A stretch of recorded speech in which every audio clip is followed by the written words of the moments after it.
Bienvenidos a la iglesia Bracewood Asamblea de Dios, Ministerio de YouTube, el campo hispano. Su servidor, Sergio B. Garza. La lección de la escuela dominical hoy es las señales de un verdadero discípulo. Y quiero informarles que nuestro comportamiento es importante para Dios todo el tiempo. Dios no espera, hermanos, que vivamos piadosamente en nuestra propia fuerza. Entendamos eso también. Él realiza, Él comprende y hasta toma los medios para informarnos, Jesús, que aparte de Él nada podemos hacer. El comportamiento que Dios espera de nosotros es importante para Dios y nosotros contamos con la ayuda de Dios para realizar el comportamiento que le agrada. Recibimos el Espíritu Santo para guiarnos a toda verdad y victoria sobre la tentación, porque todos vamos a ser tentados. Eso es característica que existe mientras estemos en la tierra. Allá en el cielo ya no va a existir eso, pero mientras aquí existe, el Espíritu Santo está con nosotros y nos está dirigiendo, orientando a toda verdad, y nos provee suficiente por medio de la verdad información adecuada para tomar decisiones y resistir la tentación, porque también en medio de la tentación provee escape. Dios quiere que amemos a los demás para que cuando ellos vean los discípulos de Jesús o nos vean a nosotros como discípulos de Jesús, ellos puedan observar en nosotros una imagen de Jesús. Si es que Jesús está en nosotros, tiene que haber algo que lo comprueba. Dios quiere, o como discípulos, o como hijos de Dios, nuestro comportamiento debe de reflejar a Dios. Nuestra conversación debe de reflejar a Dios. Nuestras obras deben de ser un reflejo de lo que creemos de Dios, opinamos de Dios. La verdad central de este estudio, las señales de un verdadero discípulo, es los discípulos de Cristo manifiestan características similares a las de Cristo. ¿Y por qué no? Cristo es el modelo por excelencia de un discípulo. Él no vino para hacer su voluntad, Él vino para hacer la voluntad del Padre. Y Él no vino para revelarse, Él vino para revelar al Padre. Y nosotros existimos con ese doble propósito. No estamos aquí para servirnos o para que otros nos sirvan, estamos aquí para servir. Y el que sirve es el primero en la iglesia. El versículo clave es Gálatas capítulo 5 y el verso 25. Gálatas capítulo 5, verso 25. Si vivimos por el Espíritu, andemos también por el Espíritu. Si vivimos por Él, andar por Él también. Hay 3 metas que quiero lograr y que Dios me facilite y me ayude a lograr estas metas para ustedes.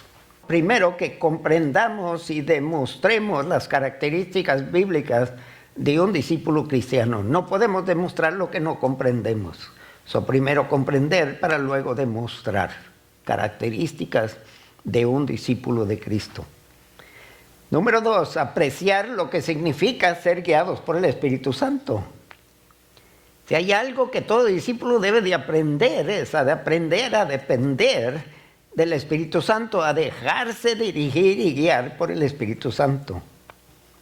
Y número 3, aprender o comprender mejor la importancia de amar a otros. ¿Qué tan importante para un discípulo amar a otros como parte del estilo de vida de un discípulo cristiano?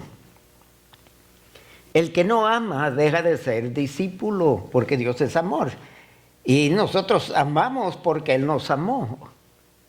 O sea, si Él nos ama y el Espíritu Santo está en nosotros, ¿dónde está el fruto del Espíritu? Ok, empezar la clase. El bosquejo de la lección, 3 puntos. El primer punto, ser guiados por el Espíritu Santo. El segundo punto, dejar de pecar.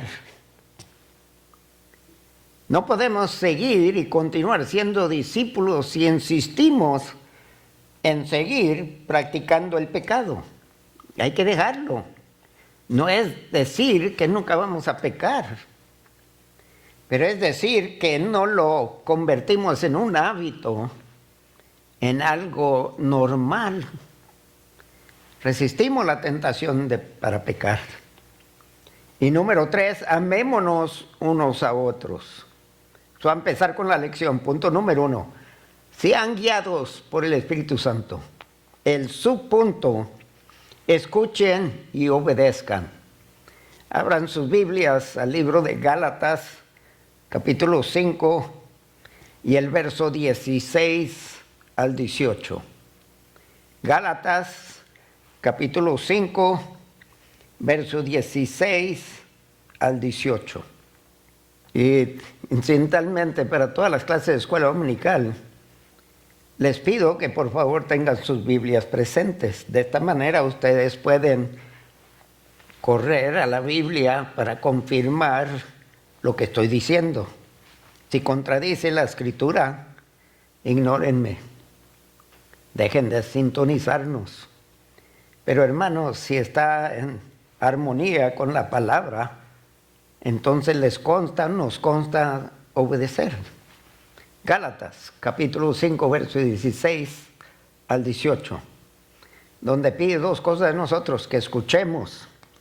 Y estamos hablando, hermanos, a darle atención, a una dedicación, y luego a obedecer lo que entendemos.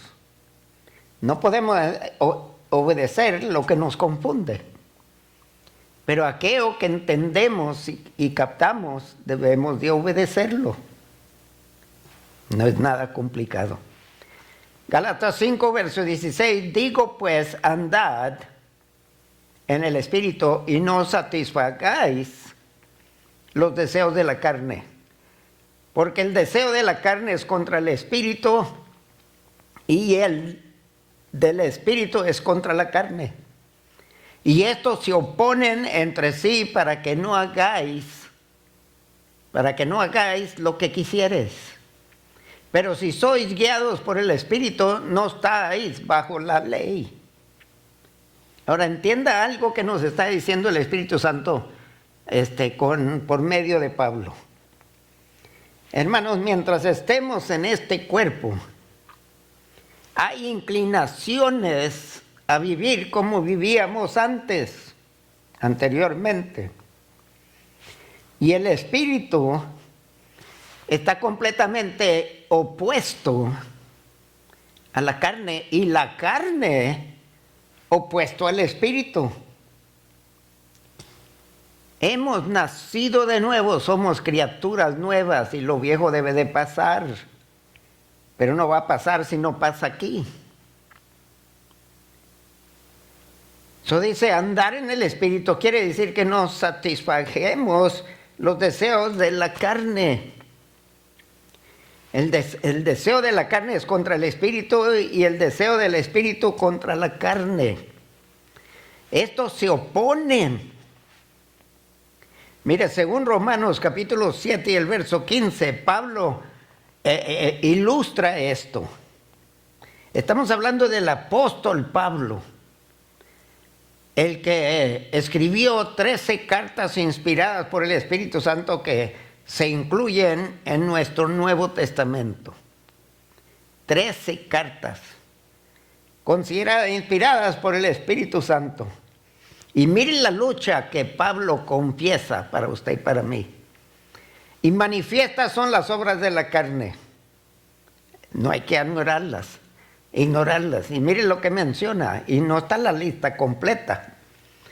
Adulterio, qué triste que empieza con sexo. Adulterio, fornicación, inmundicia, lascivia, idolatría.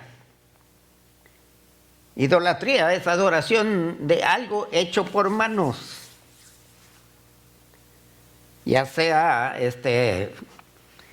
de un escultor, uno que trabaja con metales, un alfarero, o sea, pero es adoración de algo hecho por manos, aunque lo que es hecho por manos representa en la mente de ellos a alguien que es digno de adoración.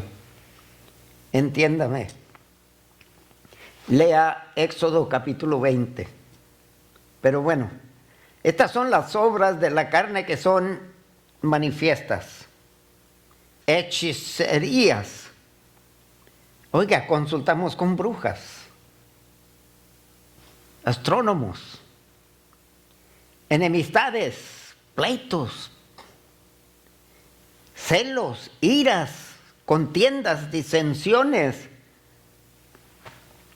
herejías, envidias, homicidios, borracheras, orgías y cosas semejantes a estas, acerca de las cuales os amonesto, como ya os lo he dicho antes, que los que practican tales cosas no heredarán el reino de Dios.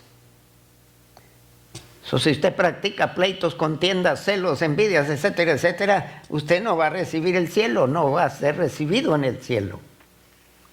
Mas el fruto del Espíritu es amor, gozo, paz, paciencia, benignidad, bondad, fe, mansedumbre, templanza. Contra tales cosas no hay ley. Pero los que son de Cristo han crucificado la carne con sus pasiones y deseos. Ahora, si vivimos por el Espíritu, andemos también por el Espíritu. No nos hagamos vanagloriosos, irritándonos unos a otros, enviándonos unos a otros, porque otro, oye.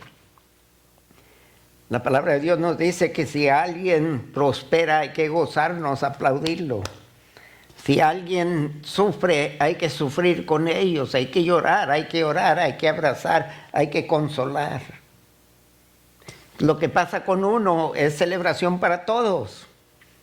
Si uno tiene éxito, todos tuvimos éxito porque somos un cuerpo. Aquí habla de obras de la carne, fruto del Espíritu, y nos obliga o nos pide que vivamos por el Espíritu y andemos también por el mismo Espíritu. Que nuestra conducta, nuestro andar y nuestro vivir sean gobernados por el Espíritu Santo y no por la carne. Yo sé que he pisado callos, o quizás la palabra de Dios lo ha hecho. Pero miren, voy a leer esto, que había empezado, lo mencioné, pero no lo leí. Lo que leí fue Gálatas 5, 19 al 26. Pero en Romanos 7, 15, Pablo menciona la lucha que tiene entre sí mismo, no de afuera. Nada viene de afuera.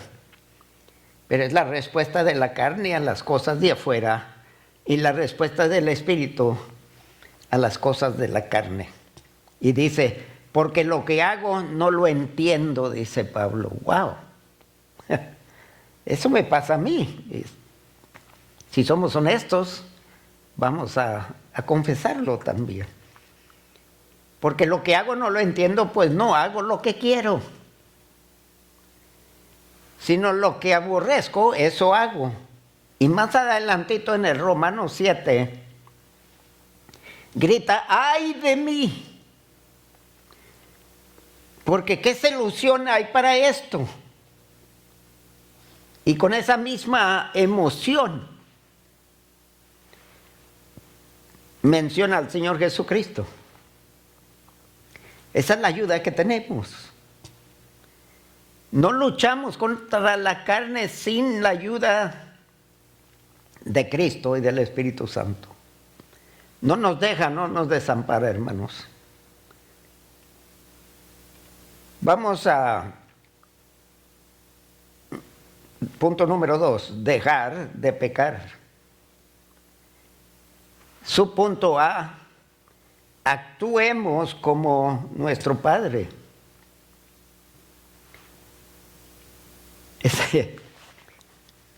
Todos creciendo, estoy seguro que escuchamos, mira, se parece a su papá. Y yo, no, se parece a su mamá. Y eso está bien. Pero ¿qué pasa cuando empieza? Mira, salió igualito al papá. Cuando nos estamos portando mal. O salió igual a su mamá. Tiene el mismo coraje, la misma rabia, o esto y que el otro. Pero qué bonito es, mira,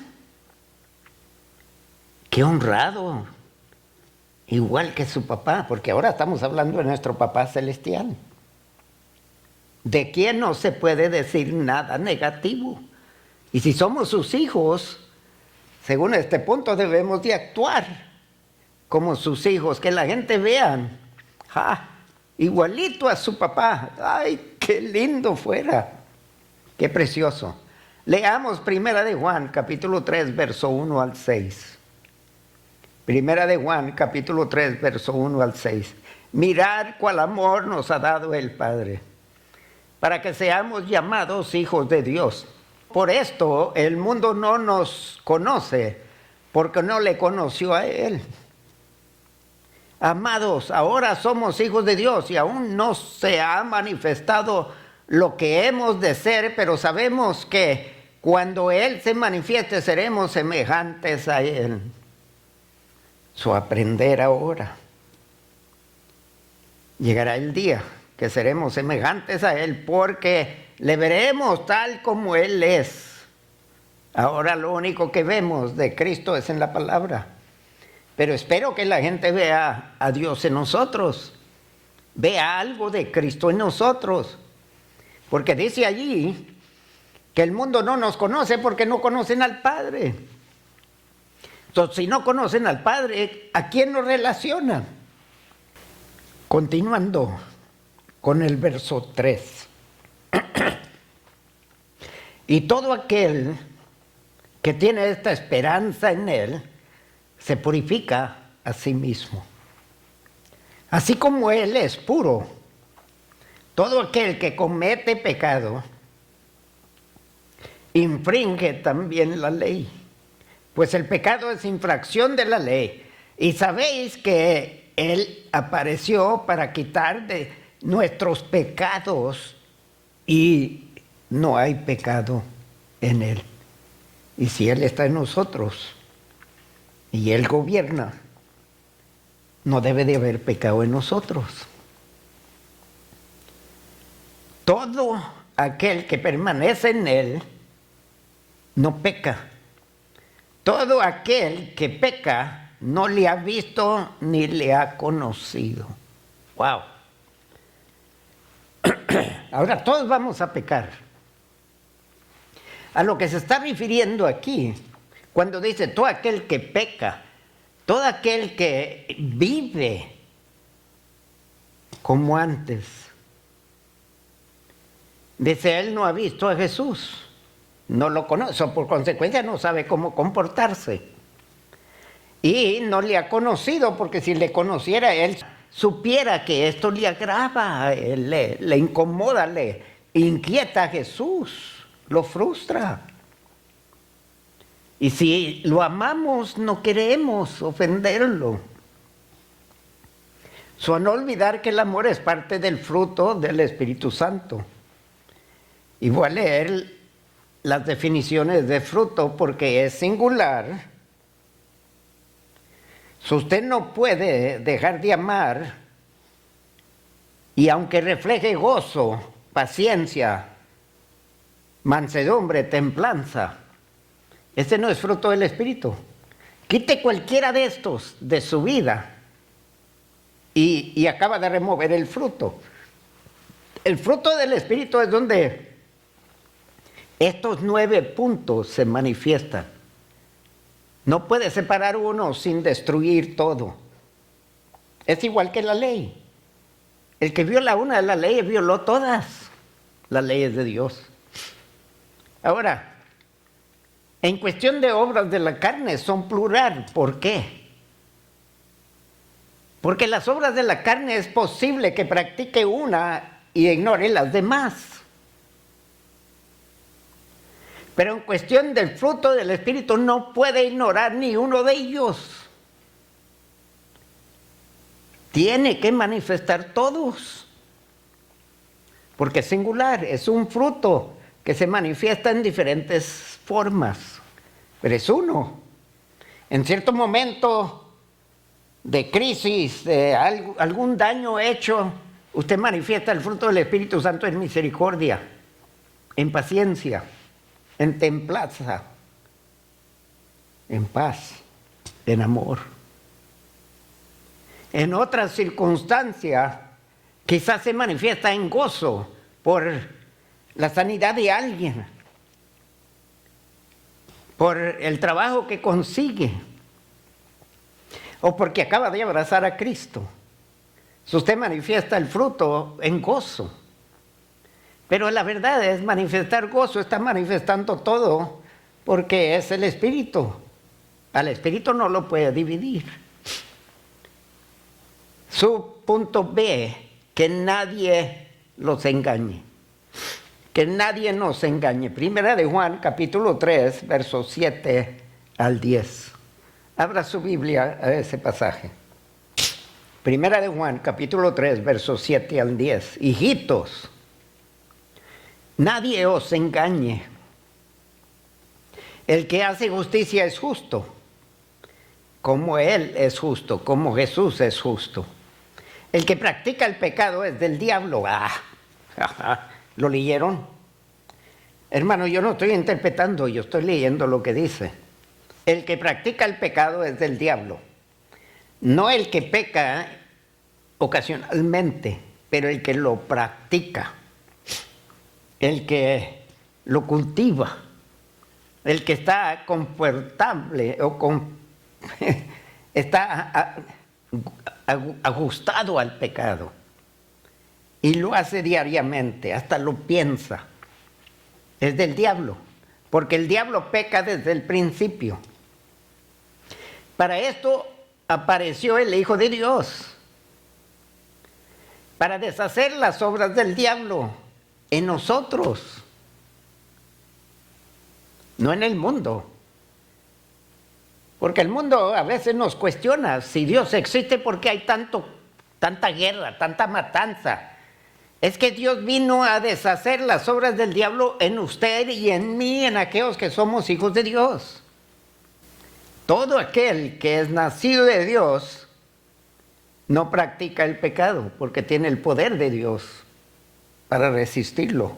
Tiene la sabiduría de Dios para resistirlo. Tiene al Espíritu de Dios para dirigirnos a resistir. Porque la simiente de Dios permanece en él, la palabra. Y no puede pecar porque es nacido de Dios. En esto se manifiestan los hijos de Dios y los hijos del diablo. Todo aquel que no hace justicia y que no ama a su hermano no es de Dios. El fruto del Espíritu Santo es amor, es parte. Si decimos que somos hijos de Dios, pero no amamos a fulano de tal. Y alguien me dijo en una ocasión, pero pastor, ¿no mereces ser amado? Ay, tú sí mereces. Nadie merece ser amado de Dios. Nos amó porque Él quiso, no porque éramos amables, hermanos. Si usted no espera que sea amable para amar a alguien, ámelo. Dios lo amó cuando no era amable. Dice hacer justicia, ser justo, ¿por qué? Porque Dios es justo. ¿Por qué? Por 3 razones. Nacido de Dios, la simiente de Dios está aquí. Y no solamente eso, somos hijos de Dios. Debemos reflejar a nuestro Padre, que nos procreó. Porque somos criados físicamente a su imagen. Y somos criados espiritualmente, criaturas nuevas a su imagen. Ahora tenemos doble razón. ¿Por qué imitar al Padre? Primera de Juan, capítulo 1, verso 6, dice, no peca. Primera de Juan, capítulo 1, verso 9, dice, no practica el pecado, no puede pecar. Ahora, estos 2 versos menciono Primera de Juan, capítulo 1, verso 9, por esta razón, porque dice que básicamente en ese pasaje del capítulo 1 de Primera de Juan, el que dice que no ha pecado, dice que Dios es mentiroso. Pero también en el capítulo 9 dice que si llegamos a pecar, no que practicamos el pecado, no que vivimos pecando, sino que de repente se nos sale la carne, pecamos.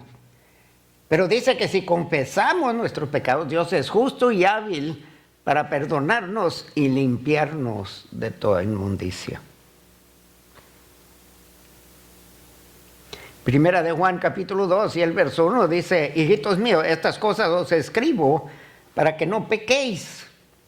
La simiente de Dios en nosotros, en lo que usted lo lee, para esto escribo, para que no pequéis. Si alguno hubiere pecado, abogado tenemos para con el Padre, a Jesucristo el justo.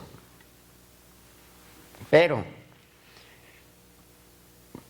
para el que practica el pecado, no tiene abogado, tiene Salvador.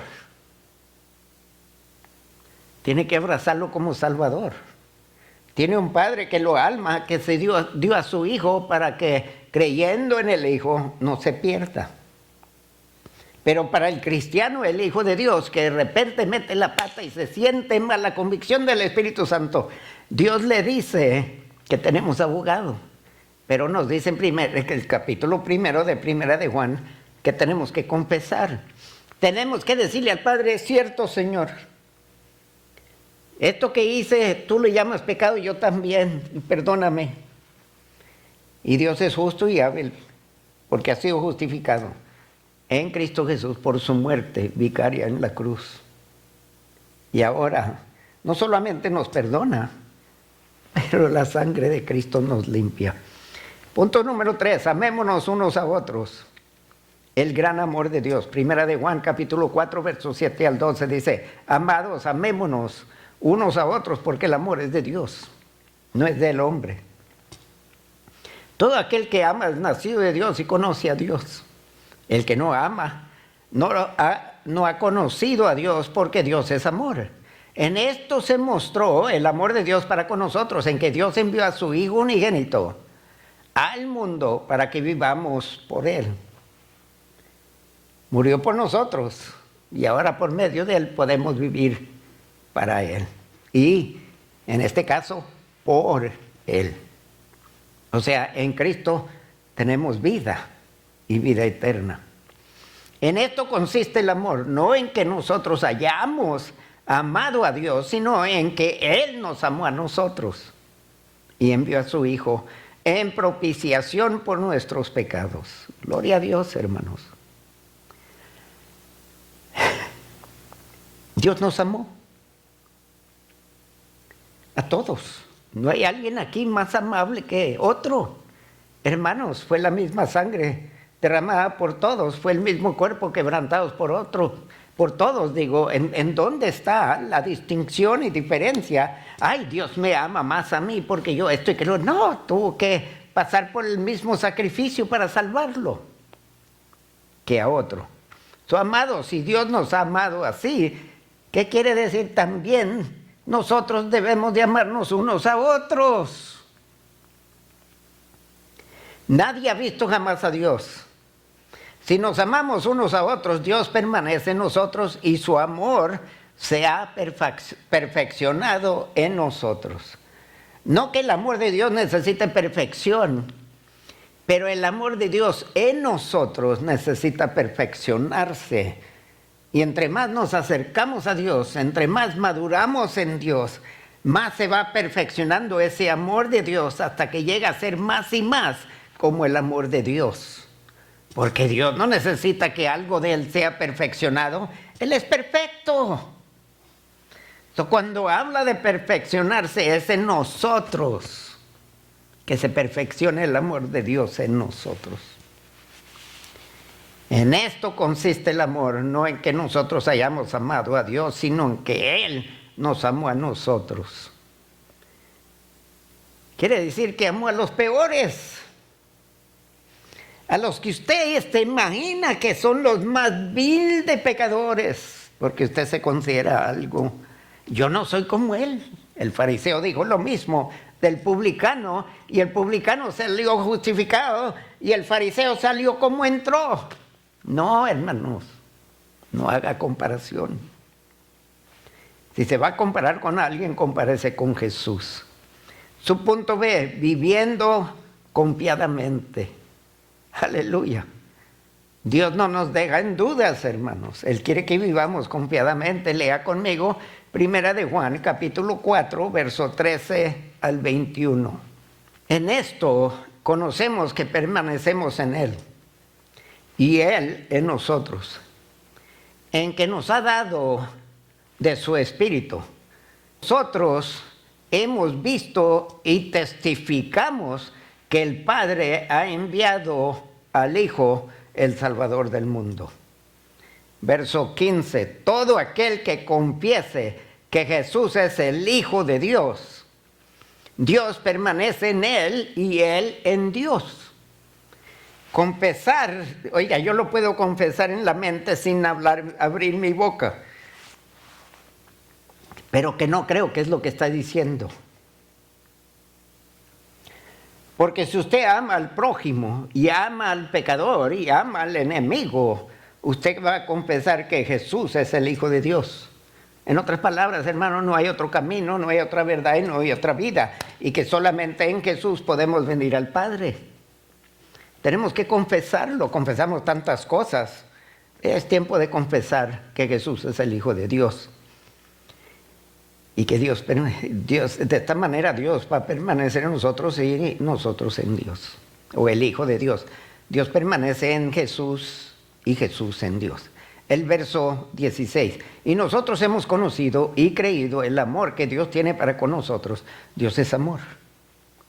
Y el que permanece en amor permanece en Dios. Quiere decir que no hay un momento que deja de amar. No hay un momento que deja de amar. Podemos odiar el pecado que se dirige a nosotros, pero podemos amar al pecador. Dios es amor, y el que permanece en amor permanece en Dios y Dios en él.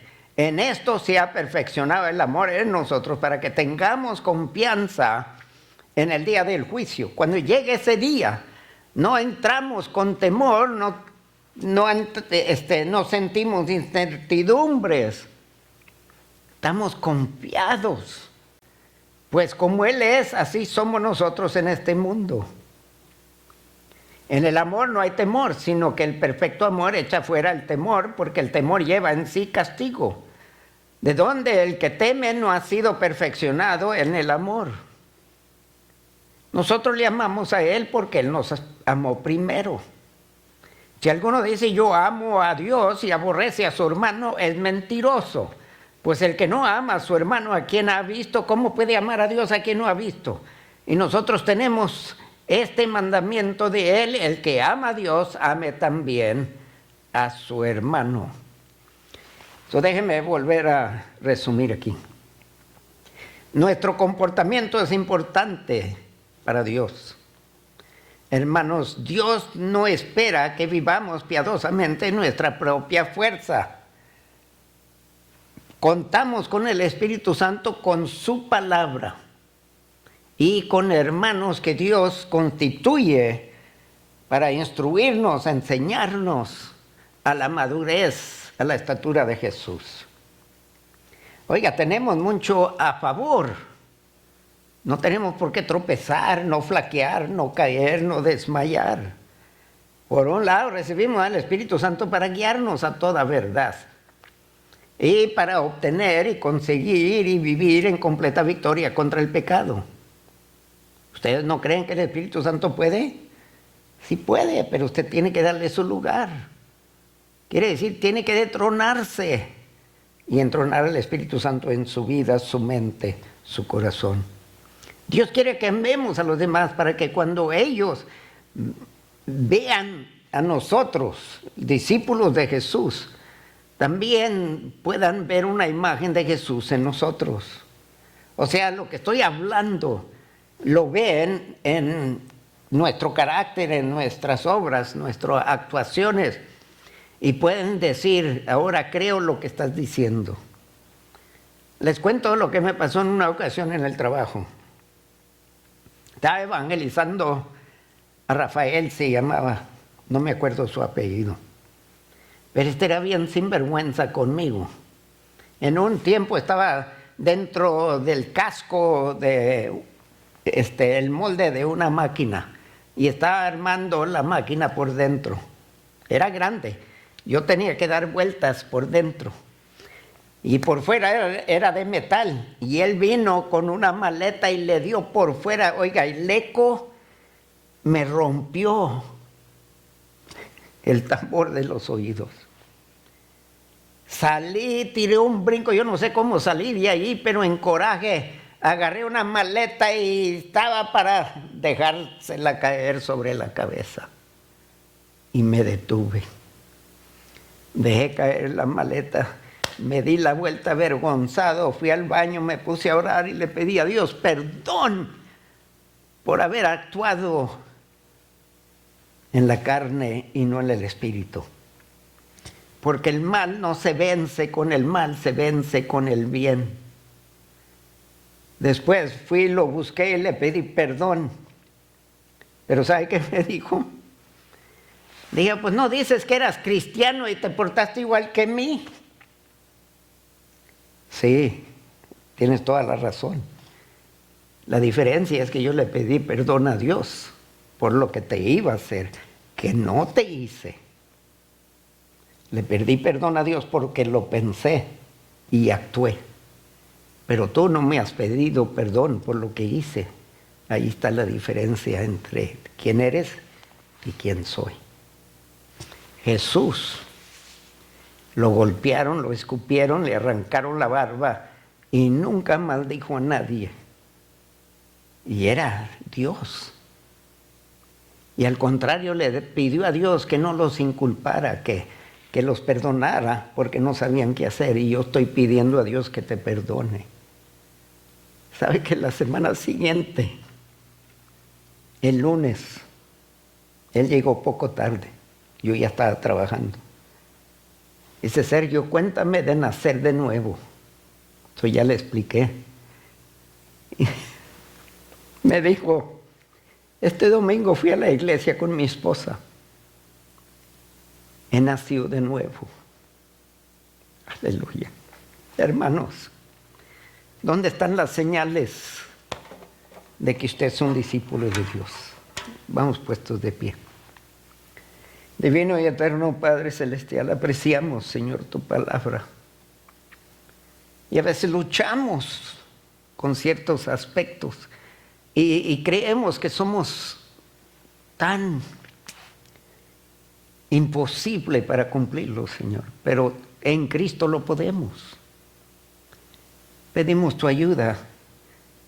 Y como Santiago nos dice, que pidamos sabiduría, pero que pidamos sin dudar. So, Dios, te imploro por tu pueblo, que lleguemos a ser el pueblo que refleja tu imagen en esta tierra. Venga lo que venga, respondamos con el fruto y no con obras en todo tiempo. Y que las obras del Espíritu, Señor, las buenas obras, por cuales fuimos salvos, sean una fuerte representación de tu imagen, que le dé validez, le dé poder, le dé respaldo a nuestras palabras cuando compartimos el Evangelio. Pedimos esto en Cristo Jesús. Amén. Gracias por sintonizarnos. Los esperamos para otra escuela dominical, otra clase de la escuela dominical. Que Dios me los bendiga.